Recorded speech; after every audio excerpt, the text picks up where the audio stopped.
Bismillahirrahmanirrahim. Assalamualaikum warahmatullahi wabarakatuh. Alhamdulillah, pada perkuliahan manajemen keuangan pada hari ini kita akan membahas cost of capital atau biaya modal. Mengapa pembahasan cost of capital ini penting?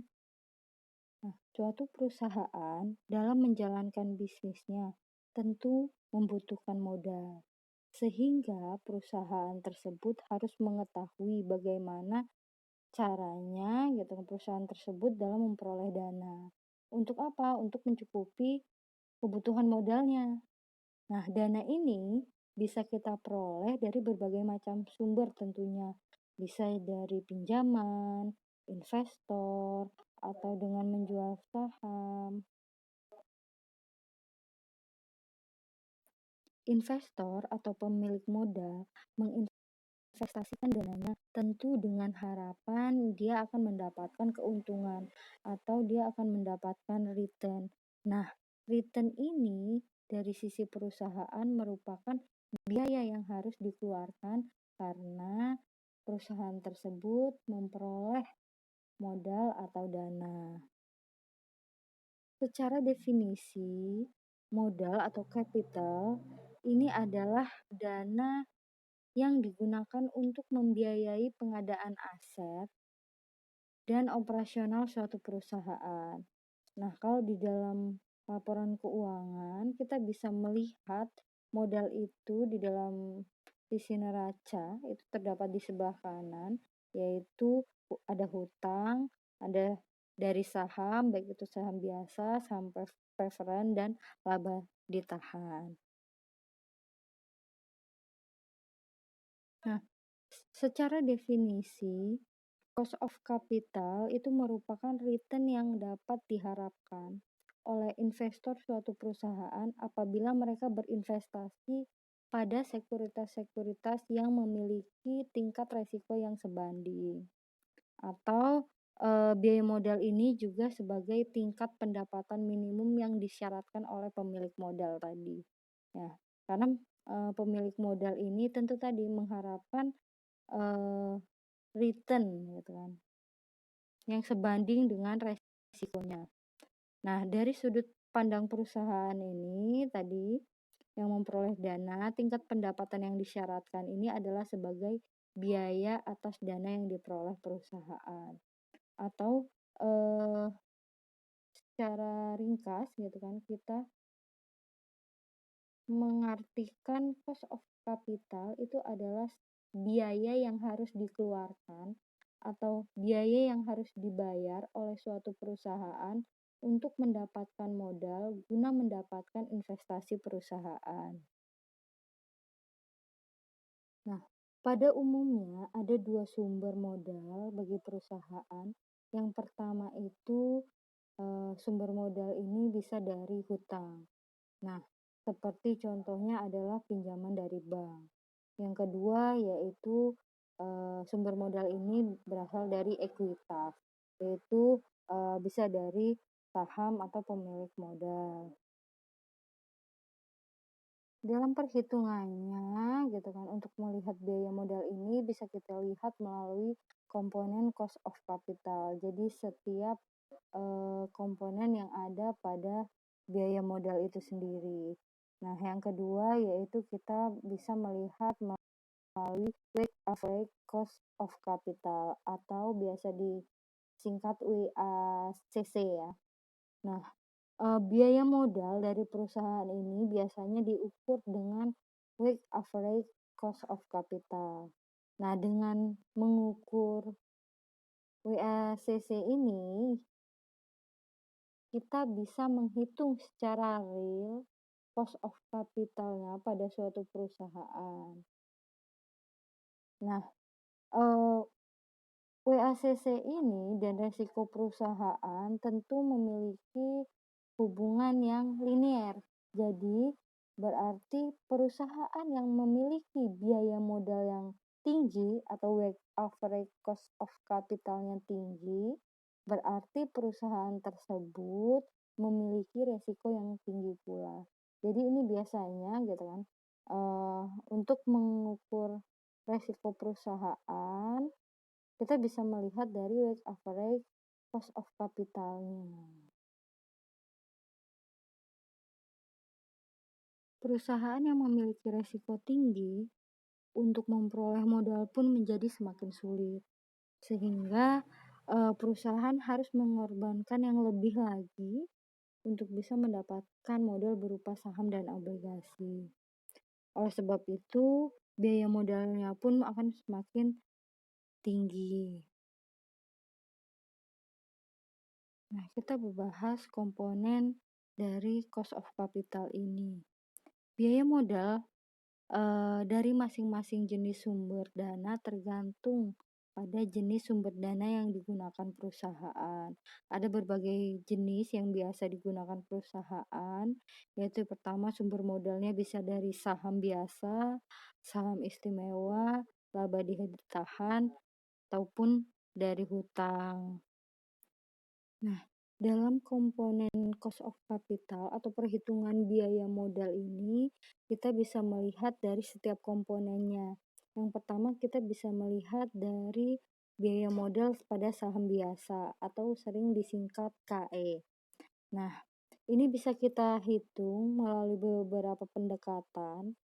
Nah, ini kita bisa cari biaya modal saham biasa itu didapatkan dari penjumlahan antara pendapatan investasi bebas risiko atau RF ditambah dengan premi risikonya. Contohnya adalah sama-sama ya kita saling menghitung. Misalkan pendapatan investasi bebas risiko suatu bunga deposito pada bank pemerintah sebesar 15%.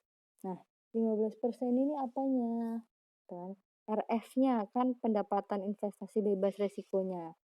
Dan premi risiko sebesar 5%.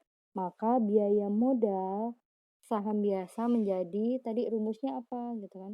KE sama dengan RF ditambah dengan premi risiko. RF-nya berapa? 15%. Preminya sebesar 5%. Jadi 15% ditambah dengan 5% adalah 20%. Nah, berdasarkan pendekatan ini, premi risiko ditentukan berdasarkan pertimbangan dari pihak manajemen.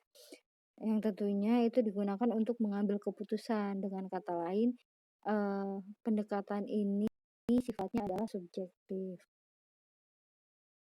Nah, yang selanjutnya yaitu adalah pendekatan CAPM atau Capital Asset Pricing Model. Nah, di dalam pendekatan ini besarnya premi resiko ditentukan oleh besar kecilnya resiko sistematis atau beta gitu kan pada saham. Nah, adapun perhitungannya adalah di sini kita mencari biaya modal saham biasanya, yaitu RF ditambah beta dikalikan dengan pendapatan pasar yang diharapkan dikurangi dengan pendapatan investasi bebas risiko. Coba kita lihat contoh pendekatan CAPM ini. Misalkan suatu perusahaan menerbitkan saham biasa dengan betanya sebesar 1,5 dan pendapatan pasar yang diharapkan itu sebesar 20%. Kemudian pendapatan investasi bebas risiko sebesar 10%.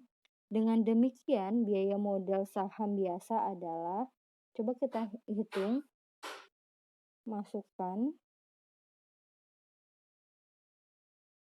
Nah, tadi sudah diketahui ya, betanya adalah 1,5, kemudian pendapatan pasar yang diharapkan atau RM-nya itu adalah sebesar 20% dan RF-nya 10%. Kita masukkan RF adalah 10% ditambah dengan beta itu adalah 1,5 dikalikan dengan 20% dikurangin 10%.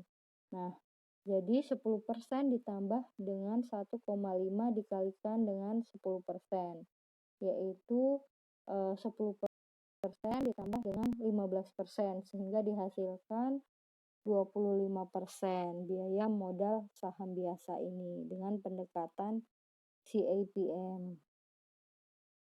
Nah, pendekatan selanjutnya yaitu pendekatan dividen. Nah, pendekatan ini biaya modal saham biasa biasa diartikan sebagai tingkat diskonto atau diskon rate.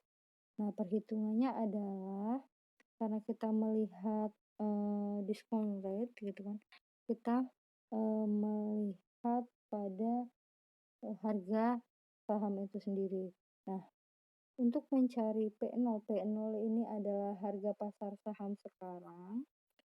Ini dicari dengan D itu dividen dibagi dengan KE-nya gitu kan, biaya modal saham biasa. Sehingga untuk mencari KE ini adalah perbandingan antara dividen dibagi dengan P0 atau harga pasar saham saat ini. Nah, contohnya adalah perusahaan Alfa menerbitkan saham biasa dengan nilai nominal sebesar Rp1.000, kemudian dijual dengan harga sebesar 1.500. Setiap tahun perusahaan membagikan dividen yang tetap jumlahnya, yaitu sebesar Rp150. Dengan demikian, biaya modal saham biasa adalah, maka kita cari dulu, tadi kan rumusnya adalah dividen dibagi dengan harga pasar saham saat ini. Nah, dividennya berapa? Dividennya diketahui kan, 100D-nya itu adalah 150 dibagi dengan harga pasar atau harga saham saat ini, yaitu sebesar 1.500. Nah, 1.500 ini gitu kan, karena dia menjual gitu kan dengan harga saat ini. Kalau dulu nominalnya adalah 1.000, tetapi harga saat ini 1.500. Maka 150 dibagi 1.500 adalah 0,1. Kalau kita dalam persentase berarti kan dikalikan 100%, maka 0,1 dikali 100% yaitu sama dengan 10%. Jadi, biaya modal saham biasa itu adalah sebesar 10%. Nah, bagaimana jika dividen yang diharapkan ini tumbuh dengan tingkat yang konstan gitu kan, sebesar G itu adalah growth-nya, pertumbuhannya, maka tinggal kita tambahkan saja tadi gitu kan, sudah kita dapatkan KE-nya gitu kan, atau biaya modalnya sebelum pertumbuhan. Nah, maka setelah pertumbuhan gitu kan, ini kita nih contoh soalnya adalah apabila dividen saham perusahaan Alfa diperkirakan tumbuh sebesar 5% setiap tahun. Maka biaya modal saham biasa perusahaan Alfa menjadi berapa gitu kan. Nah, kita tambahkan saja dengan growth-nya 5%. Tadi kan sudah didapatkan KE-nya itu adalah sebesar 10%, berarti kan ditambahkan dengan 5%. Maka biaya modal saham biasa perusahaan Alfa ini menjadi 15%. Nah, tadi kita sudah melihat biaya modal dari saham. Selanjutnya, komponen selanjutnya adalah kita melihat biaya modal dari hutang. Nah, biaya modal dari hutang ini merupakan biaya yang harus ditanggung perusahaan karena perusahaan tersebut menggunakan utang untuk membelanjai investasinya. Nah, rumus dari biaya modal hutang ini atau biasa kita singkat KD itu bisa kita hitung dengan rumus P0 sama dengan sigma I ditambah P dibagi dengan 1 plus KD pangkat T, di mana P0 itu adalah harga jual surat utang pada saat diterbitkan, kemudian N ini adalah jangka waktu jatuh temponya, kemudian I-nya adalah bunganya, kemudian P ini adalah nilai pelunasan pokok utang, dan KD itu adalah merupakan biaya modal hutang sebelum pajak. Apabila obligasi yang dijual dengan harga tidak sama dengan nilai nominalnya, berarti terjadi premi atau diskonto. Maka besarnya biaya modal hutang setelah pajak ini bisa dihitung dengan rumus ini, yaitu KD sama dengan 1 - T dikalikan dengan I plus 1/N kalikan P dikurangin dengan P0 dibagi dengan setengah dikali P plus P0. Nah, komponen selanjutnya yaitu biaya modal saham istimewa.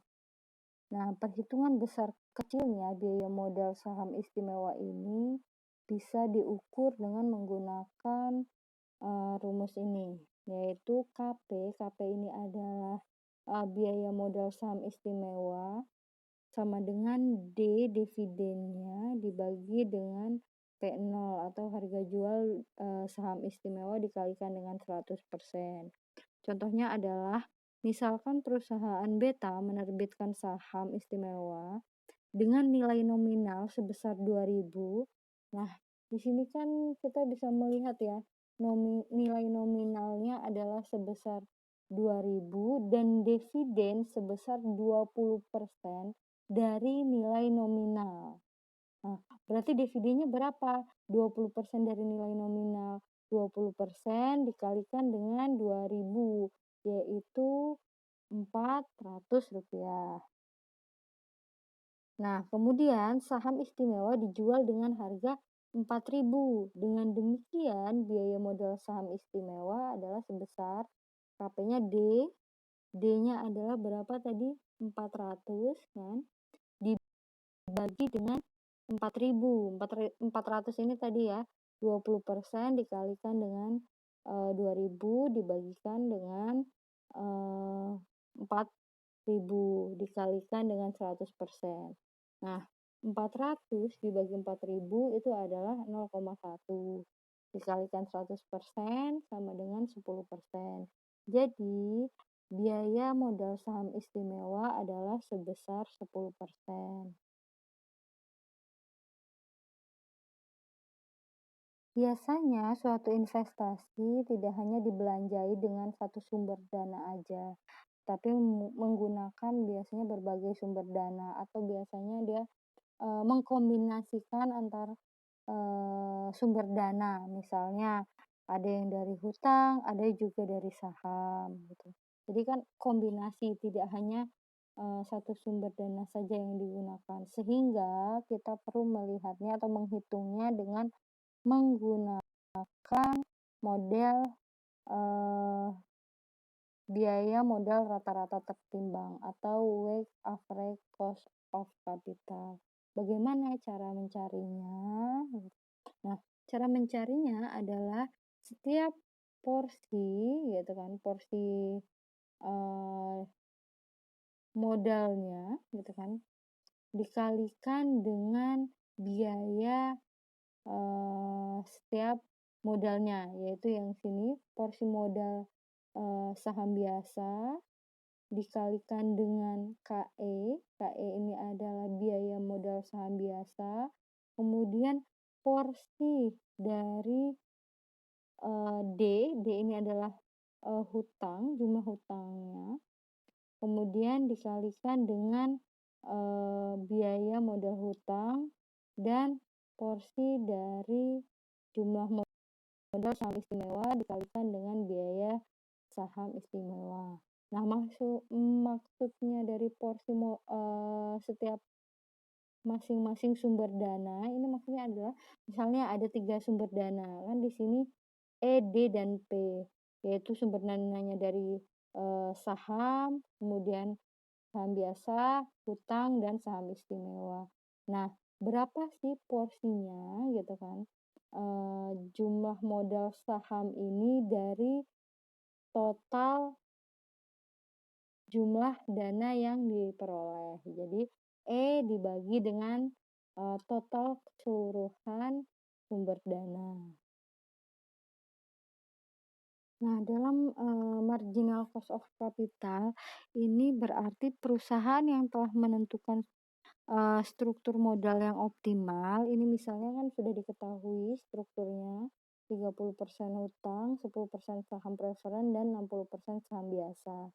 Supaya struktur modal ini tetap bisa dipertahankan, maka setiap ada tambahan dana baru yang masuk, itu sebesar Rp1 dimarginalkan ya, maka harus terdiri dari 30 sen hutang. Dari hutang ya, karena 30% kan ini, kemudian 10 sen dari saham preferen ini maksudnya, dan 60 sen dari saham biasa.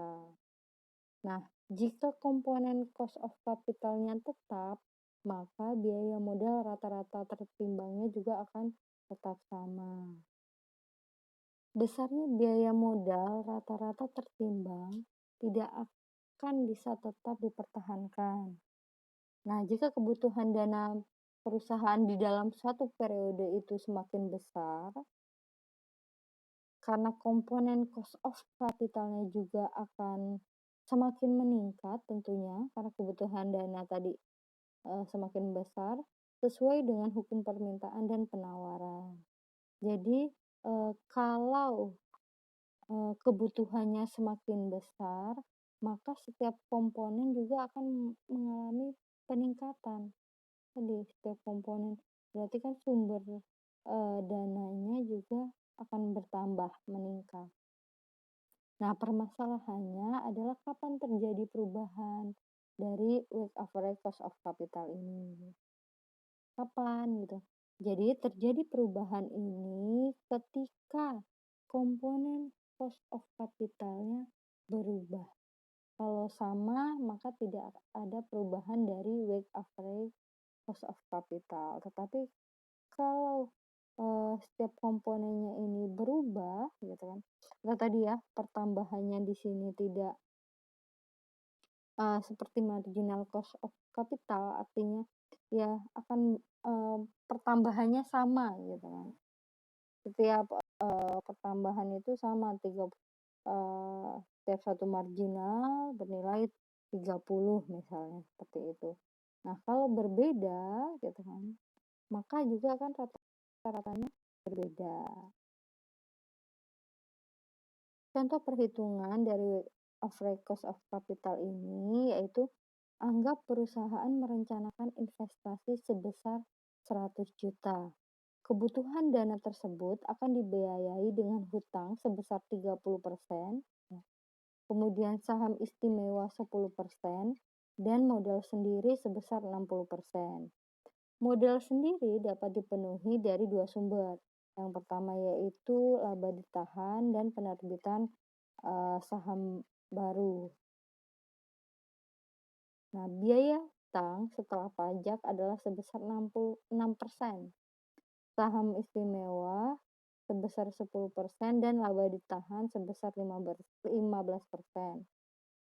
Jika modal sendiri dipenuhi dari sumber laba ditahan, maka perhitungan weighted average cost of capitalnya adalah tadi kan masing-masing porsi dikalikan dengan biayanya. Tadi yang pertama adalah porsi dari hutangnya, sumber modal dari hutang itu adalah 30% atau 0,3 dikalikan dengan biayanya. Biayanya itu adalah sebesar 6%. Kemudian ditambah dengan porsi dari saham istimewa yaitu 10% atau 0,1 dikalikan dengan saham istimewa yaitu 10%. Ditambah dengan porsi dari modal sendiri 60% atau 0,6 dikalikan dengan biaya dari ini ya, tadi karena modal sendiri itu dari laba ditahan dan penerbitan saham baru, yang itu biayanya itu adalah sebesar 15%, jadi dikalikan dengan 15%. Sehingga dihasilkan weighted average cost of capitalnya yaitu 11,8%.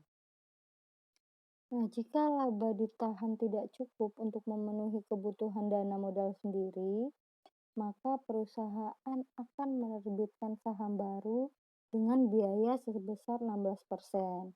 Maka kita menghitung weight average cost of capital-nya ini tadi ya yang terakhir ini diganti 16% karena kan soalnya masih sama tadi, yang berbeda hanya ini menggunakan saham baru. Itu adalah sebesar 16% sehingga dihasilkan 12,4%.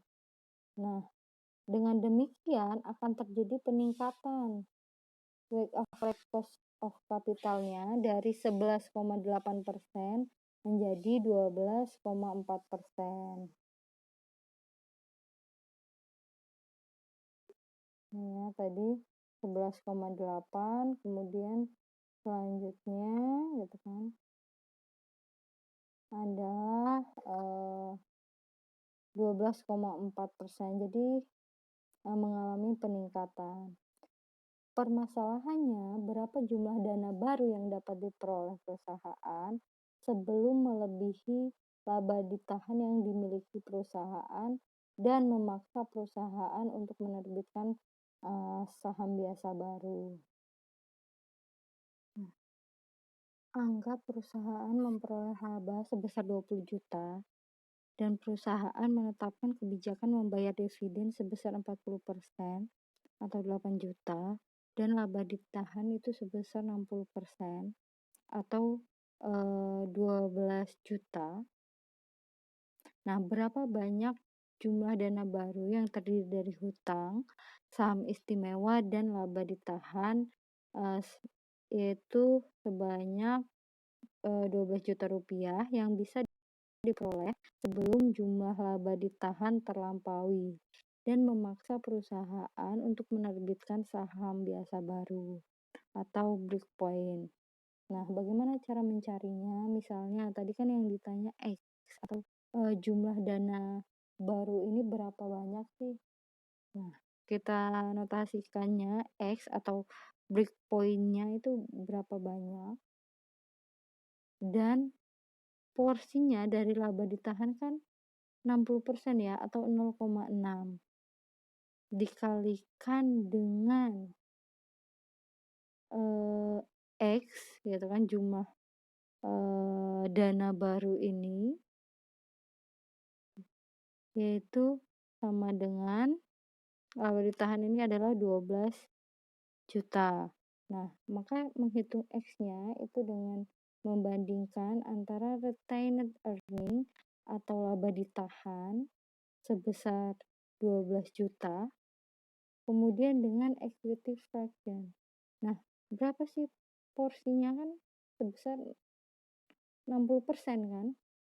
Ini kan tadi laba ditahan gitu kan ditambah dengan ini kan porsi dari modal. Nah, ini bisa kita hitung berarti 12 juta dibagi dengan 0,6 yaitu sama dengan 20 juta rupiah. Jadi, jumlah dana baru itu sebesar 20 juta rupiah.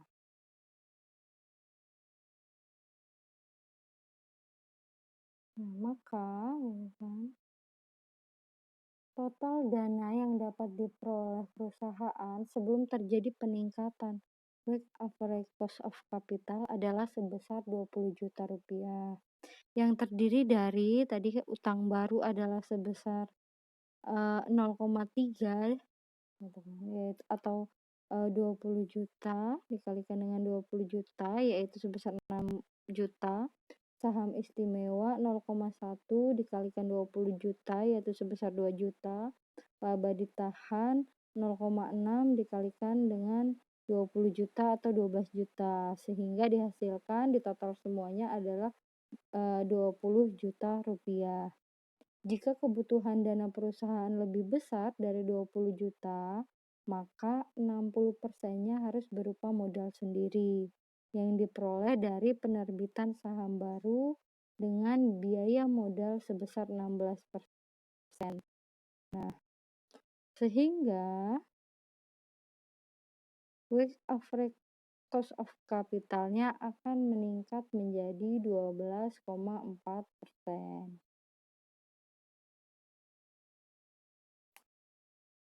Nah, untuk selanjutnya bisa coba dikerjakan, soal nomor satu saja, kemudian dikumpulkan. Untuk soal yang nomor satu ya, dikumpulkan paling lambat hari ini. Nah, jika, ada yang ingin dipertanyakan dari materi hari ini, saya persilahkan. Kurang lebihnya saya mohon maaf. Wabillahi taufiq wal hidayah. Wassalamualaikum warahmatullahi wabarakatuh.